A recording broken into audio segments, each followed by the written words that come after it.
Have you ever talked to someone and halfway through the conversation you realize they're not even listening to you? Like they're just waiting for their turn to speak, like you're literally background noise in their movie. Because I swear that's becoming normal now.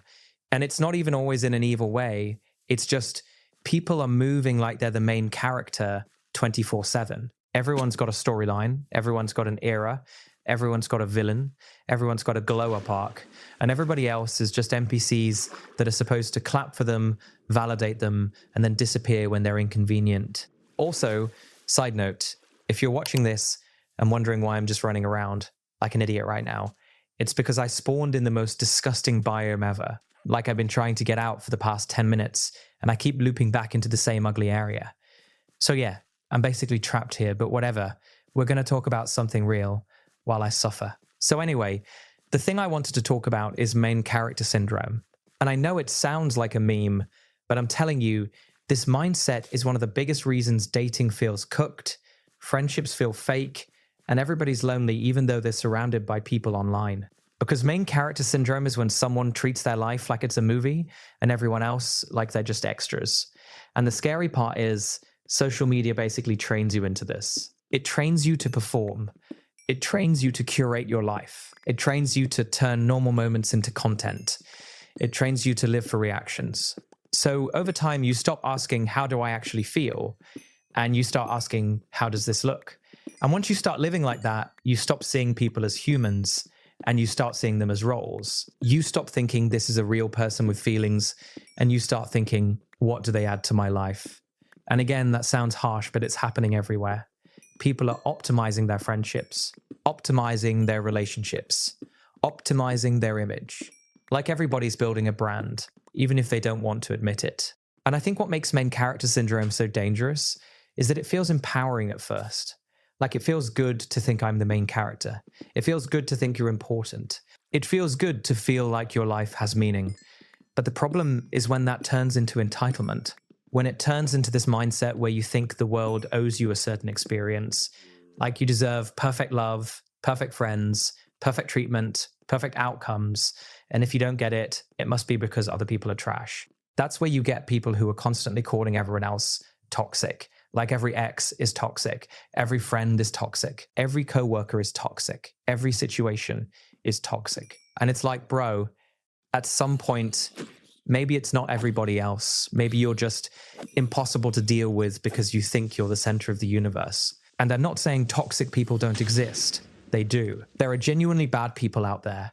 But the way the word gets used now is basically this person made me uncomfortable, or this person didn't give me what I wanted. And discomfort is part of life. Discomfort is part of relationships. If you cut off everyone, the second they challenge you, you're going to end up alone. And then you're going to act shocked. Like, why does nobody stay? Main character syndrome shows up the most in dating. And I think that's why so many people are jaded now. Because dating used to be about meeting someone and slowly building something. Now it feels like a casting call.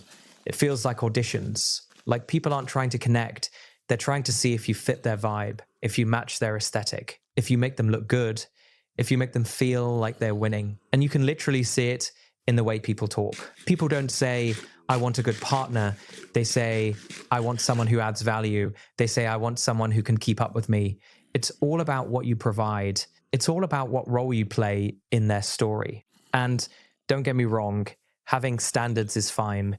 Wanting compatibility is fine. But the way it's done now feels so transactional. It's like people want the benefits of love without the responsibility of love. They want attention, they want loyalty, they want effort, they want reassurance, they want commitment, but they don't want to give any of that back. They want to be chased, but they don't want to chase. They want to be understood, but they don't want to understand. They want to be prioritized, but they don't want to prioritize. And the reason it happens is because everyone's ego is fragile now. Nobody wants to be the person who cares more. Nobody wants to be the one who's vulnerable, because vulnerability is risky. Vulnerability means you can get hurt. Vulnerability means you can get rejected. Vulnerability means you can look stupid. So instead of being real, people play roles. They act detached. They act cool. They act unbothered. They act like they have options. They act like they don't need anyone. And that's main character syndrome in a nutshell. It's people trying to protect their ego by turning life into a performance. And performances don't build real connection. Performances build distance. And what's crazy is that a lot of people with main character syndrome are actually insecure as hell. Like, it's not confidence. It's insecurity wearing confidence as a costume. They need constant validation. They need constant reassurance. They need people reacting to them. They need to feel admired. And the second they don't get it, they spiral. That's why they post so much. That's why they chase attention. That's why they need to be seen. Because if they're not being seen, they don't feel real. They don't feel valuable. And that's a terrifying way to live, because it means your self-worth is outsourced to other people's reactions. And it doesn't just ruin relationships, it ruins friendships too.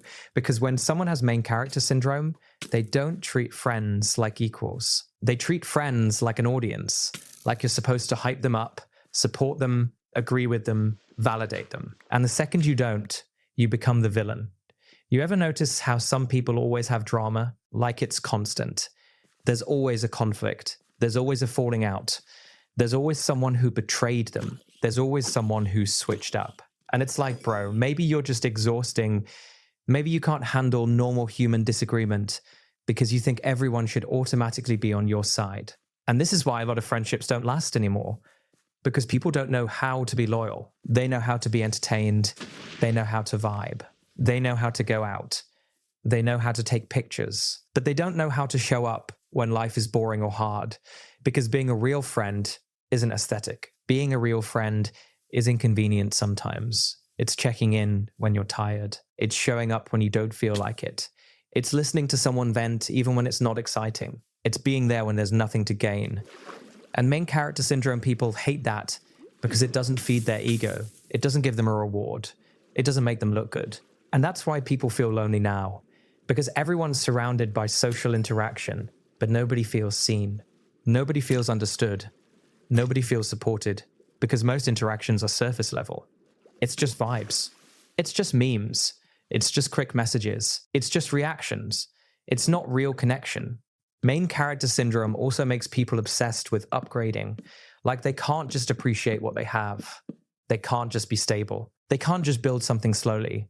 They're always looking for the next thing, the next relationship, the next friend group, the next lifestyle, the next glow up, the next chapter. And that sounds exciting, but it's exhausting. Because if you're always chasing the next chapter, you never live in the current one. You never feel content. You never feel grounded. You're always in this mindset of, my real life starts later. Like, once I get this job, then I'll be happy. Once I get this body, then I'll be confident. Once I get this relationship, then I'll feel loved. And then you get it, and you still feel empty because you don't know how to just be. And social media makes that worse because it constantly shows you someone doing better, someone richer, someone hotter, someone traveling, someone in a perfect relationship, someone living your dream life. And even if you know it's curated, your brain still compares. So you start thinking your life isn't enough. You start thinking your partner isn't enough. You start thinking your friends aren't enough. You start thinking you deserve more, not because you actually do, but because you're addicted to comparison. And comparison is the fastest way to kill gratitude. It's the fastest way to kill peace. Because no matter what you have, there's always someone with more. So if your happiness depends on being ahead, you're never going to be happy. The other thing main character syndrome does is it destroys conflict resolution. Because conflict requires humility. It requires you to admit you're wrong sometimes. It requires you to see the other person's perspective. But if you think you're the main character, you can't be wrong. The story has to stay consistent. You have to be the hero. So instead of resolving conflict, you just cut people off. That's why ghosting is so common now. That's why blocking is so common. That's why people disappear instead of communicating. Because communication is uncomfortable. Communication requires accountability. Communication requires you to be honest. It requires you to risk being judged. It requires you to risk looking bad. And main character syndrome people would rather disappear than face discomfort. And the sad part is, they call it self-respect. They call it boundaries. They call it protecting their peace. And again, boundaries are real. Peace is important. But a lot of people are using those words to justify being emotionally immature. They're using therapy language to avoid doing the work of being a decent person. Because real peace isn't avoiding every uncomfortable conversation.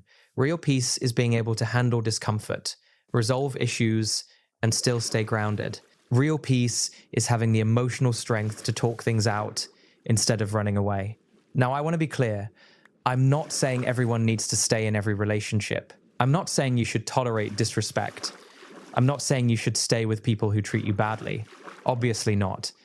But there's a difference between leaving because something is genuinely unhealthy and leaving because you got bored or your ego got bruised. Main character syndrome people leave the second the honeymoon phase ends. They leave the second the other person becomes human. They leave the second they're not being worshipped. They leave the second they have to compromise. Because they don't want love, they want admiration. And that's why love feels cooked now. Because love isn't admiration. Love is partnership. Love is mutual effort. Love is patience. Love is forgiveness. Love is choosing someone even when it's not exciting. And if you're stuck in main character syndrome, you're not capable of that because you're always focused on yourself. So what's the fix? Because I don't want this to be one of those videos where I just complain and then end it like, yeah, society is doomed. I don't think we're doomed. I think people are just being trained into selfishness and calling it self-love. The fix is honestly simple.